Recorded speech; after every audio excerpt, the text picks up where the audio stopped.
ಏನು ಜೈಲಿನಲ್ಲಿ ದರ್ಶನ್ ನ್ಯೂಸ್ ಚಾನೆಲ್ಗಳನ್ನೇ ನೋಡ್ತಾ ಇಲ್ಲ ಅನ್ನುವಂತಹ ಮಾತುಗಳು ಕೇಳಿಬರ್ತಾ ಇದೆ.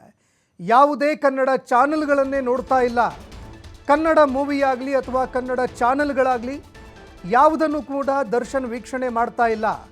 ಕೇವಲ ಹಿಂದಿ ಸಿನಿಮಾಗಳನ್ನು ಮಾತ್ರ ಜೈಲಿನಲ್ಲಿ ವೀಕ್ಷಣೆ ಮಾಡ್ತಿದ್ದಾರಂತೆ. ಹಿಂದಿ ಸಿನಿಮಾ ಬೇಸರ ಆಗಿದ್ದೇ ಆದರೆ ಸ್ಪೋರ್ಟ್ಸ್ ಚಾನೆಲ್ಗಳನ್ನು ವೀಕ್ಷಣೆ ಮಾಡುವಂತಹ ಕೆಲಸವನ್ನು ಮಾಡ್ತಾ ಇದ್ದಾರೆ. ಆದರೆ ಕೇವಲ ಹಿಂದಿ ಸಿನಿಮಾಗಳನ್ನು ಮಾತ್ರ ನೋಡ್ತಾ ಇದ್ದಾರೆ. ಕನ್ನಡ ಚಾನೆಲ್ಗಳನ್ನು ದರ್ಶನ್ ನೋಡ್ತಾ ಇಲ್ಲ ಅನ್ನುವಂತಹ ಮಾಹಿತಿಗಳು ಲಭ್ಯವಾಗ್ತಾ ಇದೆ. ಇನ್ನು ದರ್ಶನ್ ಇರುವಂತಹ ಭದ್ರತಾ ಕೊಠಡಿಯಲ್ಲಿ ಒಂದು ಟಿವಿ, ಒಂದು ಕಾಟ್ನ ವ್ಯವಸ್ಥೆ ಕೂಡ ಮಾಡಲಾಗಿದೆ. ಟಿವಿಯಲ್ಲಿ ಹಿಂದಿ ಸಿನಿಮಾಗಳನ್ನು ಮಾತ್ರ ಹೆಚ್ಚಾಗಿ ವೀಕ್ಷಣೆ ಮಾಡ್ತಾ ಇದ್ದಾರೆ. ಇನ್ನು ಕನ್ನಡ ಮಾಧ್ಯಮ ಚಾನೆಲ್ಗಳನ್ನು ದರ್ಶನ್ ಅವರು ವೀಕ್ಷಣೆ ಮಾಡ್ತಾ ಇಲ್ಲ ಅನ್ನುವಂತಹ ಮಾಹಿತಿಗಳು ಲಭ್ಯವಾಗ್ತಾ ಇದೆ.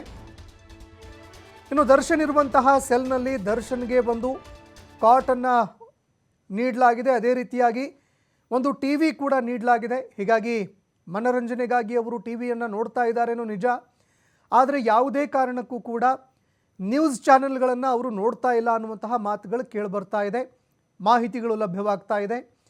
ಇನ್ನು ಅದೇ ರೀತಿಯಾಗಿ ಕೇವಲ ಹಿಂದಿ ಸಿನಿಮಾಗಳನ್ನು ಮಾತ್ರ ವೀಕ್ಷಣೆ ಮಾಡ್ತಾ ಇದ್ದಾರೆ. ಹೆಚ್ಚಾಗಿ ಹಿಂದಿ ಸಿನಿಮಾಗಳನ್ನು ಮಾತ್ರ ನೋಡ್ತಾ ಇದ್ದಾರೆ.